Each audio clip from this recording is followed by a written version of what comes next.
నీళాతుంగస్తనగిరితటీ సుప్తముద్బోధ్య కృష్ణం పారార్థ్యం స్వం శృతిశతశిరసిద్ధమధ్యాపయంతి స్వోచ్ఛిష్టాయాం సజి నిగళితం యా బలాత్కృత్య భుంక్తే గోదా తస్యై నమ ఇదమిదం భూయ ఏవాస్తు భూయః. ప్రియ భగవద్బంధువులారా, ఈనాటి నుంచి ధనుర్మాస వ్రతం ప్రారంభమైంది. సూర్యుడు ధనురాశిలో సంక్రమించాడు. మానవాళికి అందరికీ కూడా ఈ ధనుర్మాస కాలం చాలా ఉత్తమమైనటువంటి కాలం. ఉత్తమత్వం దేన్ని బట్టి అంటే, ఈ మాసం ఒక ఏడాదిలో ఉత్తమమైనటువంటి సత్వగుణాన్ని పెంచేటటువంటి కాలం. కాలాన్ని రెండుగా విభాగం చేశారు. ఒక ఏడాదిని ఉత్తరాయణం, దక్షిణాయనం అని అంటారు. ఉత్తరాయణాన్ని దేవతలకి పగలుగా, దక్షిణాయనాన్ని దేవతలకి రాత్రిగా భావిస్తారు. పగటిపూట మానవుడు పని చేసుకుంటాడు, రాత్రిపూట విశ్రమించినట్టే మానవుల్లో కూడా దేవతలకి పగటిపూట దైవీ శక్తులు మేల్కొంటాయని, రాత్రిపూట దైవీ శక్తులు విశ్రమిస్తాయి అని అంటారు. మనిషిలో దైవీ శక్తుల్ని బాగా పెంచుకోవాలి అని అనుకునేటటువంటి వ్యక్తి ఉత్తరాయణ కాలంలో జాగ్రత్తగా తన యొక్క కార్యక్రమాల్ని చక్కదిద్దుకున్నట్టయితే దైవీ శక్తుల్ని బాగా పెంచుకోవచ్చు, మంచి స్వభావాన్ని పెంచుకోవచ్చు. ఒక రోజులో పగటిపూట రజోగుణం పెరిగి ఉంటుంది, రాత్రిపూట తమోగుణం అధికంగా ఉంటుంది. తెల్లతెల్ల వారుతూ ఉండేటువంటి సమయంలో సత్వగుణం, మంచి స్వభావాలు బాగా మేల్కాంచి ఉంటాయి. దాన్ని బ్రాహ్మీ ముహూర్తం అని అంటారు. ఏడాదిని మొత్తం తీసుకున్నట్టయితే ఈ ధనుర్మాస కాలం రాబోయే ఉత్తరాయణానికి ముందుండే కాలం కనుక దీన్ని ఒక ఏడాదిలో బ్రాహ్మీ ముహూర్తం లాంటిది అని అంటారు. కనుక ఇది చాలా సాత్వికమైనటువంటి కాలం. సాత్వికమైనటువంటి ఫలాలు కోరేటువంటి వాళ్ళకి ఇది ఆచరించడానికి యోగ్యమైనటువంటి వ్రతాలన్నింటినీ కూడా సక్రమంగా ఆచరింపచేసేటటువంటి కాలం కనుక ఇది చాలా మంచి కాలం. దీన్నే చాంద్రమానం ప్రకారం మార్గశిర మాసం అని కూడా అంటుంటారు. ఈ మార్గశిర మాసం కూడా చాలా ప్రధానమైనటువంటి కాలం అందరికీ కూడా, మానవాళికి అందరికీ కూడా. ఎందుకంటే పంటల్ని ఇండ్లకి చేర్చుకోవడానికి వీలయ్యేటటువంటి కాలం. వసంత ఋతువు గొప్ప ఋతువే అయినా కేవలం చిగుళ్ళు వస్తాయి, పుష్పాలు, లోకమంతా కూడా పరిమళాలు వెరజిమ్ముతాయి. కానీ అవి ఫలాలు అవుతాయో అవో మనం చెప్పలేం. కానీ మార్గశిర మాసం ఓ 3-4 నెలల కాలం రైతన్న శ్రమపడ్డ ఫలితం అంతా కూడా అతని ఇంటికి చేర్చేటటువంటి కాలం, పంట చేతులకి అందేటటువంటి కాలం కదా. పంట అందితే లోకం ఆహారాన్ని తను తిని జీవించగలుగుతుంది. కనుక లోకాన్ని జీవింపచేసే ఆహారాన్ని అందించేటటువంటి కాలం మార్గశిర మాసం కనుక ఇది కోరుకున్నటువంటి ఫలాలన్నిటినీ కూడా అందరికీ అందించేటటువంటి కాలం. భౌతిక ఫలాలైతే వాటిని, ఆధ్యాత్మిక ఫలాలైతే వాటిని కూడా అందించే మంచి కాలం కనుక మనమంతా లోకహితాన్ని కోరుకునేటటువంటి వాళ్ళం కనుక ఆ లోక క్షేమం అనేటువంటి ఫలితాన్ని అందించేటటువంటి కాలం కూడా ఈ మార్గశీర్ష మాసం అనేటువంటి కాలం కనుక ఈ కాలంలో లోక క్షేమాన్ని కాంక్షిస్తూ తద్వారా మన క్షేమాన్ని కాంక్షించుకుంటూ మనం ఈ ధనుర్మాస వ్రతాన్ని ప్రారంభం చేద్దాం. గోదాదేవి తాను ఈ ధనుర్మాస వ్రతాన్ని 30 దినాలు ఆచరిస్తూ 30 పాటలు పాడింది. అవి మనం కూడా పాడుకుంటాం. ఒక్కొక్క పాటలో ఒక్కొక్క రకమైనటువంటి మనసులో సత్వగుణాన్ని పెంచే రీతిని మన ఆండాళ్ తల్లి మనకు వర్ణించి అనుభవించి తాను అందించింది. దాన్ని మనం కూడా పాడుకుందాం. గోదాదేవి వ్రతాన్ని ఆచరించడానికి పూర్వరంగాన్ని మనం తెలుసుకుందాం. గోదా గోపిక భావనలో వ్రేపల్లె చేరింది. మనం కూడా వ్రేపల్లెలోనే ఉన్నాం ప్రస్తుతం. శ్రీకృష్ణుడు నిన్నటి రాత్రి అందరినీ కూర్చుండచేసి ఆచరించాల్సిన వ్రతాన్ని గురించి చెప్పి తాను తన భవనానికి చేరాడు. మిగిలినటువంటి గోపీజనం అంతా వారి భవనాలకి చేరారు. అందులో ముందు లేచినటువంటి గోపిక తనతోడి చేరి ఉండే వారందరికీ కూడా ఆచరించబోయేటటువంటి వ్రతాన్ని గురించి ముందుగా తాను వివరిస్తోంది ఓ అందమైనటువంటి పాటలో. ఆ పాట ఇలా ఉంటుంది. மார்கழி திங்கள் மதி நிறைந்த நன்னாளால் நீராடப்போதுவீர் போதுமினோ நேரிழையீர் சீர்மல்கும் ஆய்ப்பாடி செல்வச் சிறுமீர்கள் கூர்வேல் கொடுந்தொழிலன் நந்தகோபன் குமரன் ஏரார்ந்த கண்ணிய சோதை இளம் சிங்கம் கார்மே நிச்சங்கண் கதிர்மதியம் போல் முகத்தான் நாராயணனே நமக்கே பறை தருவான் பாரோர் புகழ படிந்தேலோரெம்பாவாய். ఆండాళ్ తిరువడిగలే శరణం. ప్రతి పాసురానికి చివర ఏలోరెంబావాయ్ అని ముగుస్తూ ఉంటుంది. ఇది మన వ్రతం సుమా అని దానికి అర్థం అన్నమాట. చేరిన వారందరితోటి వ్రతానికి మన ఆండాళ్ తల్లి వారిని సంసిద్ధులను కావిస్తూ వివరిస్తోంది. ఏమిటి మనం చేసేటువంటి వ్రతం? మొట్టమొదట కృతజ్ఞతని కాలానికి ఆవిష్కరిస్తోంది. కాలం కదా మనందరికీ ఉపకారం చేసేది. కాలం అనుకూలిస్తే మనం ఇలా పుట్టాం, ఇలా పెరుగుతున్నాం, ఇలా బ్రతుకుతున్నాం. కాలం అనుకూలిస్తే మంచి పనులు చేస్తున్నాం, కాలం అనుకూలించకపోతే అట్లాగే ఉంటున్నాం. ఇంతకాలం భగవంతుడిని మనం గుర్తించలేక ఉన్నాం అంటే కేవలం కాలం అనుకూలించలేకనే కదా. ఈవేళ మనం అంతా కూడా శ్రీకృష్ణుని సేవించడానికి యోగ్యులం అయ్యాము అనంటే, శ్రీకృష్ణుడి కోసం వ్రతాన్ని చేస్తున్నాం అనంటే, శ్రీకృష్ణుడి ద్వారా వ్రతం మన చేత జరుగుతోంది అనంటే కేవలం అది కాలం అనుకూలించడం కనుక ముందర మనం కాలానికి కృతజ్ఞత చెప్పుకోవాలి. సామాన్యంగా లోకంలోనే ఏదో ఒక పుట్టినరోజు, ఒక వివాహపు దినం, ఇలాంటి రోజుల్ని మనం జ్ఞాపకం పెట్టుకుంటూ ఆ రోజు మీద కృతజ్ఞతను ఆవిష్కరించుకుంటామే.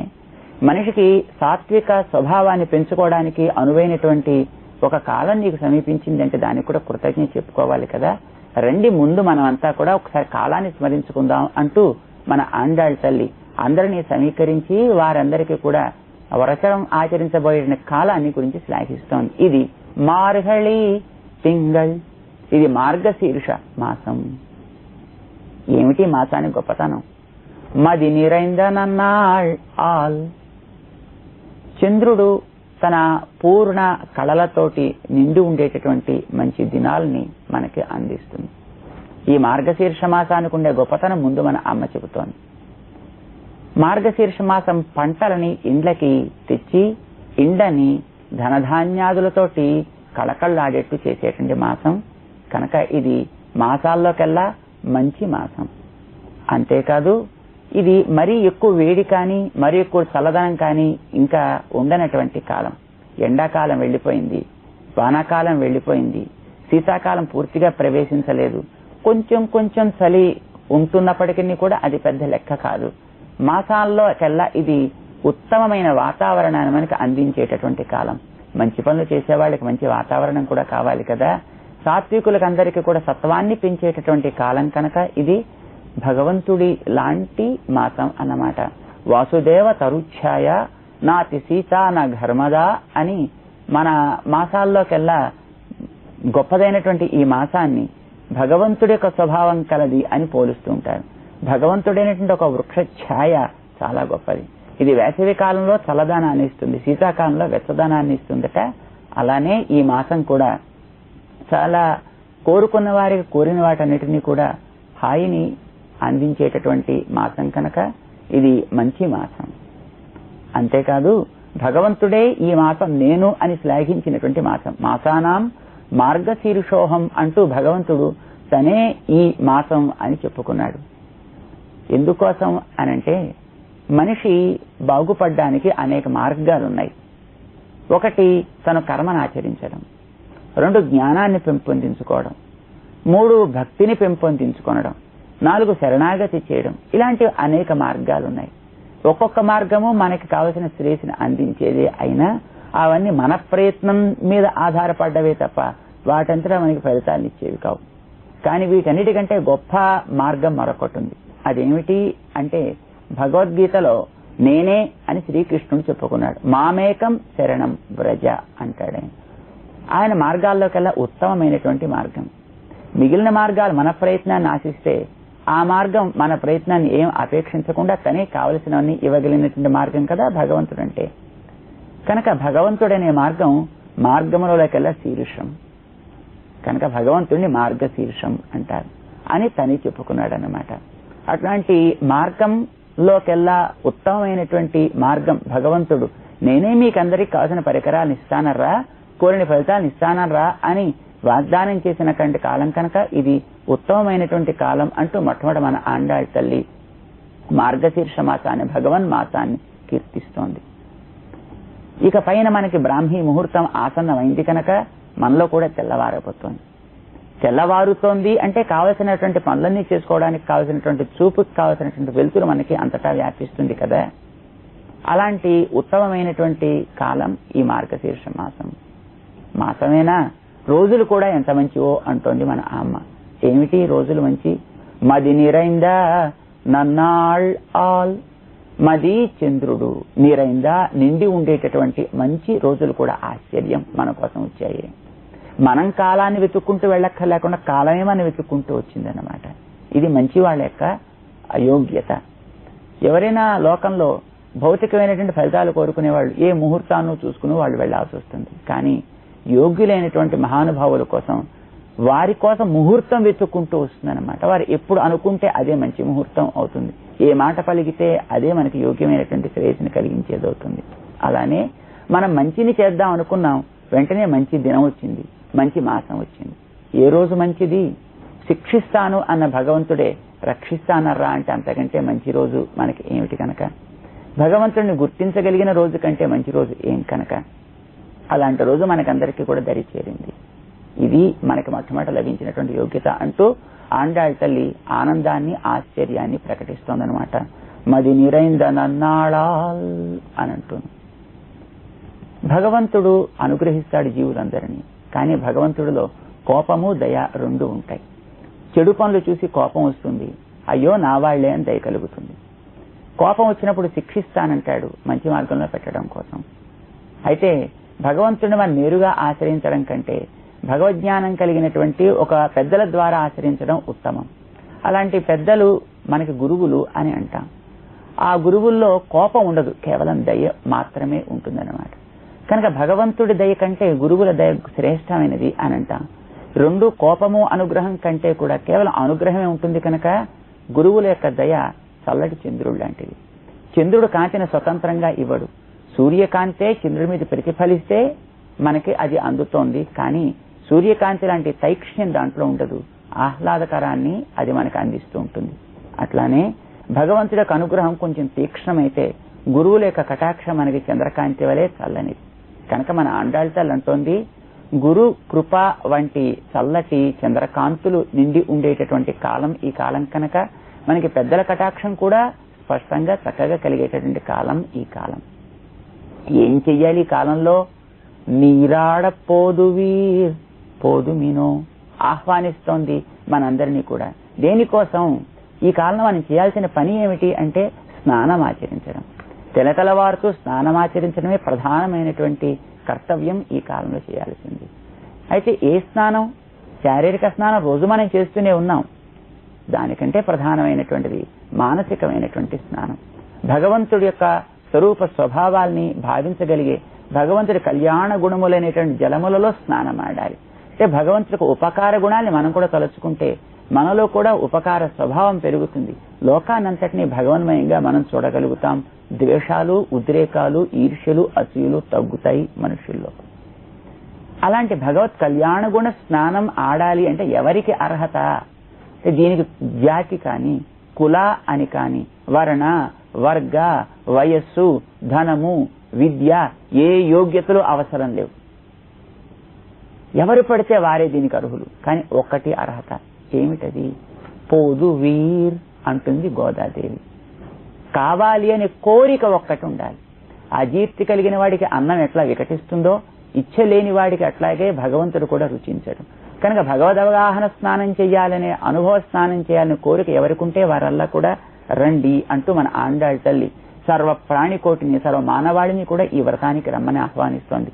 మరి మనం మాత్రం ఈ వ్రతానికి ఆండాళ్ తల్లి పిలిచింది కనుక వెళ్ళవద్దు? వెళదాం. మన ఆండాళ్ తల్లి పిలిచింది అక్కడ చేరిన పోదువీర్ పోదుమినో అనగానే వారందరిలో ఒక అందమైనటువంటి కాంతి కలిగింది. ఆహా చూసింది ఆండాళ్. నేరిజయీర్ అద్భుతమైనటువంటి అలంకరణలు కలిగినటువంటి వారా, మీరుండేటువంటి స్థానం ఎంత గొప్పదో ఉంటుంది. భగవద్ అనుభవ కోరిక కలవారు ఉండేటువంటి ఊరు కూడా మంచి ఊరు అవుతుంది. సీర్మల్గం ఆయిప్పాడి సెల్వ చిరుమీరిగాళ్ అంటూ వారందరిని సంబోధించింది. సీర్ మలుగం సంపదలు పెరుగుతూ ఉండేటటువంటి, ఆయిప్పాడి గోకులానికి చెందినటువంటి, సెల్వచ్చిరిమీరుగాళ్ సంపదలు పెరుగుతూ ఉండేటటువంటి చిన్ని పిల్లలారా అంటూ పిలుస్తోంది. ఇది ఆ ఊరి వారి యొక్క సంపద. అక్కడ వారందరికీ కూడా భగవంతుడి యొక్క అనుభవాన్ని పొందడానికి కావలసినటువంటి చిరు వయస్సు ఉంది. కృష్ణుడితో సమానమైన వయస్సు. శ్రీకృష్ణుడితోటి తోటి వారయ్యారు, వారు సమకాలీకులయ్యారు, సమవయస్కులు అయ్యారు వారంతా కూడా. పైగా శ్రీకృష్ణుడు యొక్క కళ్యాణ గుణాలు ఆ ఊర్లో కదా ప్రకాశించేయి. ఆయన ఉన్న పరమపదంలో ఏం ప్రకాశించాయి కనుక ఇహలోకంలోకి వచ్చిన తర్వాత గుణాలు పొంగడం ప్రారంభించాయి. అవి లోకానికి అంతటిగా కీర్తించదగినవి అయ్యాయి కూడా. అలాంటి ఊర్లో ఉండేటటువంటి చిన్నపిల్లలారా రండి అని పిలుస్తోంది. దీనికోసం మనం వ్రతం చేద్దామంటే ఎన్నో యోగ్యతలు కావాలి కదా, అవన్నీ మనకి లభిస్తాయో లభించవో అని సందేహం కలిగింది వారందరికీ. మన ఆండాళ్ళ తల్లి భరోసా ఇస్తోంది. కూర్వేల్ కొడుంతొడిలన్ నందగోపన్ కుమరన్. మనం చేసే వ్రతానికి ఫలింపచేసి ఇచ్చేటువంటి వాడు మనకొకడు ఉన్నాడరా, కనుక మనకి భయం ఏమిటి? ఎవడతను? కుమరన్, భవ్యుడై తండ్రి గారి మాట వినేటటువంటి వాడు. ఎవరా తండ్రి గారు? నందగోపన్. ఎవరా నందగోపుడు? మనందరి యజమాని, మనందరి గూడిపు నాయకుడు కదా ఆయన. ఆయన చెప్పినట్టు వినేటటువంటి భగవంతుడు సాక్షాత్తు కృష్ణుడే ఉన్నాడు కనుక మనకేం లోటు లేదు. ఆయన మాట వింటాడా అంటే కృష్ణుడికి ఆయన ఎందుండే ప్రేమ ఎంత గొప్పది అని అంటే, కూర్వేల్ కొడున్ తొడిలన్, వాడి అయిన బల్లెం దాల్చి కృష్ణుడికి ఏ ప్రమాదం వాటిల్లుతోందో అని ఎప్పుడు కూడా అహింసావాది అయినప్పటికీ కూడా కృష్ణ రక్షణ కోసం ఏ ఉద్యమాన్నైనప్పటికీ కూడా చేపట్టడానికి తగినట్టుగా ఉండేటటువంటి వాడన్నమాట. ఒక చీమ ఏమో అసురావిష్టమేమో, దోమ అసురావిష్టమేమో కనుక భయించే దాని మీద కూడా సింహం మీద ఎగిరినట్టుగా లంఘించేటటువంటి కృష్ణ ప్రేమ కలవాడు కనుక ఆయన మాట వింటాడు ఇప్పుడు కూడా శ్రీకృష్ణుడు. ఆయన దగ్గర కుమారుడు వలె భవ్యుడే ఉంటాడు కనుక మనకేం లోటు లేదు, కృష్ణుడు ఉన్నాడు. అయితే అంత భవ్యుడే చేతకానివాడా? కాడు కాడు. ఏ రారంద కన్ని యశోదై ఇళం సింగం. మంచి శ్రీకృష్ణుడు యొక్క బాలచేష్టాలని, అల్లరి చేష్టాలని, అద్భుత చేష్టాలని చూస్తూ మంచి విశాలముగా లోకానంతా తనలో కలిగిన భగవంతుని తన నేత్రాల్లో ఇముడ్చుకోగలిగినటువంటి యోగ్యత కలది కనుక మన యశోదమ్మ ఆవిడ నేత్రాలు ఆనందము అందము రెండు కూడా కంటిలో నిండి వికసించినటువంటి పెద్ద పెద్ద కళ్ళు ఆవిడవి. అలాంటి ఆమె దగ్గర లేత సింహం వలె తన యొక్క చాతుర్యానంతటిని కూడా చూపించేటటువంటి స్వామి ఆయన. అంతేకాదు, అది కాకపోయినా కార్మేని, మంచి మేఘం వలె చల్లనైనటువంటి స్వభావం కలిగిన వాడు. శంకణ్, వాత్సల్యాన్ని చూపించే పరత్వాన్ని ప్రకాశింపజేసే ఎర్రని నేత్ర సౌందర్యం కలవాడు. కదిర్మదియం పోల్ ముఖత్తాన్, సూర్య చంద్రుల వలె మంచి ప్రకాశించేటటువంటి కాంతులినేటటువంటి పరాక్రమము ఆహ్లాదము రెండూ కలిగించేటటువంటి దివ్య ముఖమండల సౌందర్యం కలిగిన వాడు మన స్వామి శ్రీకృష్ణుడు. ఆయన పేరు శ్రీకృష్ణుడు అని చెబితే పెద్దవాళ్ళకి మళ్ళీ ఎక్కడ సందేహం కలుగుతుందో అని మన ఆండాళ్ళు మార్చి నారాయణనే, సర్వ జీవులకి కూడా లోపల బయట వ్యాపించి ఉండేటటువంటి ఆ పరంధాముడే ఏం చేస్తాడు? నమక్కే, ఆయన్నే కోరుకునేటువంటి మనకే పరైతరువాన్, కోరినటువంటి పురుషార్థాన్ని ప్రసాదిస్తాడు. పారోర్పుగడా, లోకులంతా కూడా కీర్తించేటట్టుగా పడింది అవగహించి మనం స్నానమాడదాం రండి ఈ వ్రతంలోకి. మనం వ్రతం చేస్తే లోకమంతా కూడా కీర్తిస్తుంది, లోకులందరికీ ఫలితాలు